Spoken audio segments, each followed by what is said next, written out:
عوام آج بیزار ہے. جو معاشی صورتحال کے ہم سامنا کر رہے ہیں وہ پاکستان کی تاریخ میں اتنا معاشی بحران کا سامنا نہیں کرنا پڑا. جس تاریخی سطح پہ مہنگائی، بے روزگاری اور غربت پہنچ چکے ہیں، پاکستان کی تاریخ میں ہم نے یہ حالات نہیں دیکھے. جس تیزی سے کرپشن میں اضافہ ہو رہا ہے، پختونخوا ہو، پنجاب ہو، ملک بھر ہو، وفاق ہو، وہ پاکستان کی تاریخ میں نہیں کہہ رہا ہوں. وہی ٹرانسپیرنسی انٹرنیشنل جس کی رپورٹس وہ عوام کے سامنے لہراتے تھے، وہی ٹرانسپیرنسی انٹرنیشنل کہہ رہا ہے کہ عمران کا پاکستان سب سے کرپٹ ترین پاکستان ہے. ہم نے پہلے دن سے ڈٹ کے اس کٹپٹلی کے خلاف مقابلہ کیا. پہلا دن پہ نیشنل اسمبلی میں اٹھ کے ہم نے تقریر کی تو اس کو سلیکٹڈ پہلے دن سے قرار دے دیا تھا، اور اب دنیا بھر میں اگر ہمارا وزیر اعظم مشہور ہے تو اس بات کا مشہور ہے کہ وہ سلیکٹڈ وزیر اعظم ہے. اتنا ڈر گیا آپ کا کپتان، اتنا ڈر گیا کہ وہ اس تقریر آج تک وہ تقریر نہیں بول سکا، آج تک ہمیں جواب نہیں دے سکا. بڑے باتیں کرتے تھے نا، ہر وینسڈے میں آؤں گا نیشنل اسمبلی میں کھڑے ہو کے آپ کا سوال لوں گا، آپ کا سوال کا جواب دوں گا. ایک تقریر کا مار کپتان عمران خان. ایک تقریر کیا، ایک لفظ. ہم نے پھر ایک کھلے دل کے ساتھ، نیک نیتی کے ساتھ ہر وہ سیاسی مخالف کے گھر پہنچا جس نے اس کے بعد ایک نیک نیتی کے ساتھ، ایک سچا دل کے ساتھ میں ہر اس مخالف کے پاس جایا جو ماضی میں پاکستان پیپلز پارٹی کے خلاف مخالفت بھی کرتے تھے اور اس وقت کے سلیکٹڈز ہوتے تھے. ہر کسی سیاسی جماعت جن کو کسی نہ کسی طریقے سے آپس میں باندھ کے شہید محترمہ بینظیر بھٹو کے خلاف کھڑے کیے جاتے تھے. میں ہر کسی کے پاس، وہ ان کے لیے مشکل وقت تھا، ہر کسی کے پاس کیا کہ آئے ہم ایک ہو کے اس کا مقابلہ کریں. جب ہمارا دوست کہتے تھے کہ آپ ایسے کریں استعفیٰ دو، ایسے کریں کہ بائی الیکشنز میں حصہ نہ لو، استعفیٰ دو، ایسا کریں سینیٹ الیکشنز میں آپ حصہ نہ لو، استعفیٰ دو، تو ہم نے انکار کیا کہ اب ہر جماعت کی اپنی سیاست ہوتا ہے. اگر آپ کا سیاست اس چیز کی اجازت دیتے ہیں کہ آپ خان کو کھلی میدان دو، اگر آپ کا سیاست اس چیز کی اجازت دیتا ہے کہ آپ ان کا مقابلہ نہ کریں تو بھلے آپ کریں، مگر میں پاکستان پیپلز پارٹی کا قیادت کرتا ہوں. میں ان جیالوں کا قائد ہوں جنہوں نے ضیاء الحق کا مقابلہ کیا، یحییٰ خان کا مقابلہ کیا، پرویز مشرف کا مقابلہ کیا، اور اس کے درمیان ہر سلیکٹڈ کا مقابلہ کیا. ایک دن کے لیے بھی پیچھے نہیں ہٹے. اب میں کیسے آپ کو کہوں کہ پیچھے ہٹو؟ ہم نے انکار کیا.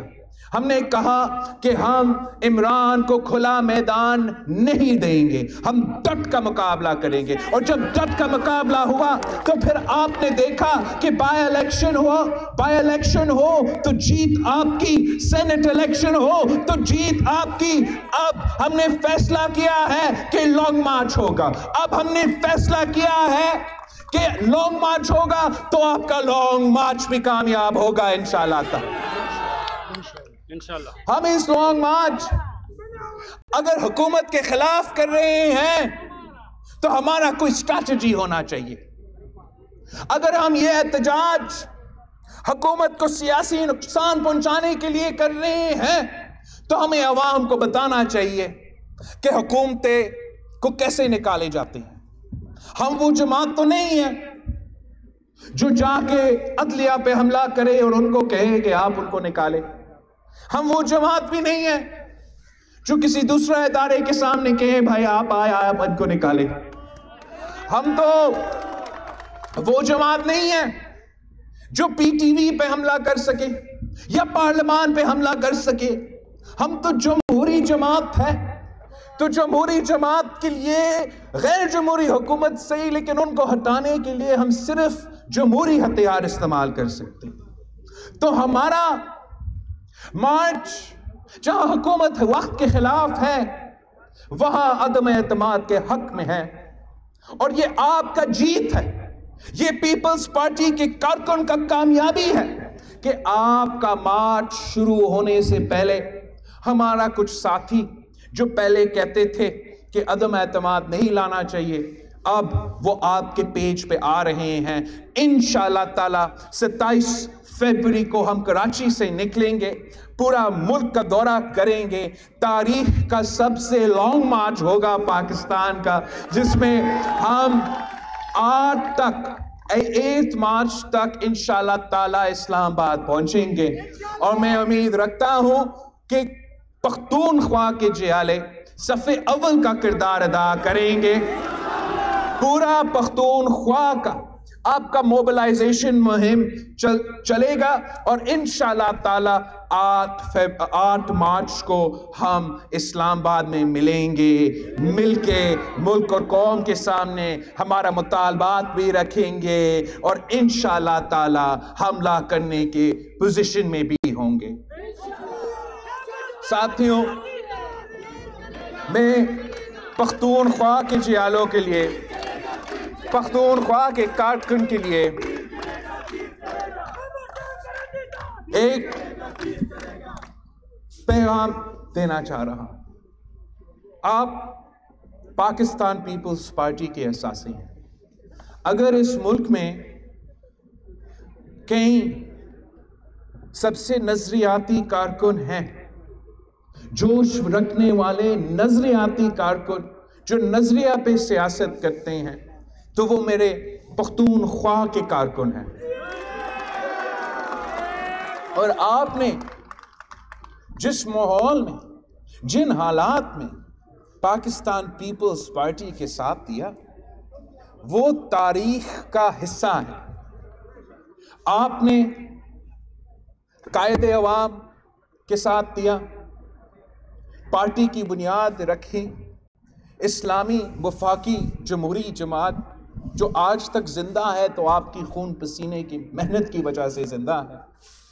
پھر جب شہید محترمہ بے نظیر بھٹو نے قیادت سنبھالی تو پختونخوا کے جیالے شہید محترمہ بے نظیر بھٹو کے ساتھ شانہ بشانہ کھڑے تھے، اتنے نظریاتی کہ پختونخوا میں ان جماعتوں کے مقابلہ کرتے تھے جو کہتے تھے کہ عورت کا حکمرانی کا حق نہیں ہے، اور پھر وہی پختونخوا کے جو ہمارا نظریاتی کارکن ہے، آپ نے اپنے بہن کے ساتھ دیا، اور دنیا کی پہلی مسلم ممالک کی خاتون وزیر اعظم بنا کے آپ کے سارے سیاسی مخالفین کو نہ صرف غلط ثابت کر لیا، مگر اسی خاتون وزیر اعظم کے لیے ووٹ بھی لیا تھا۔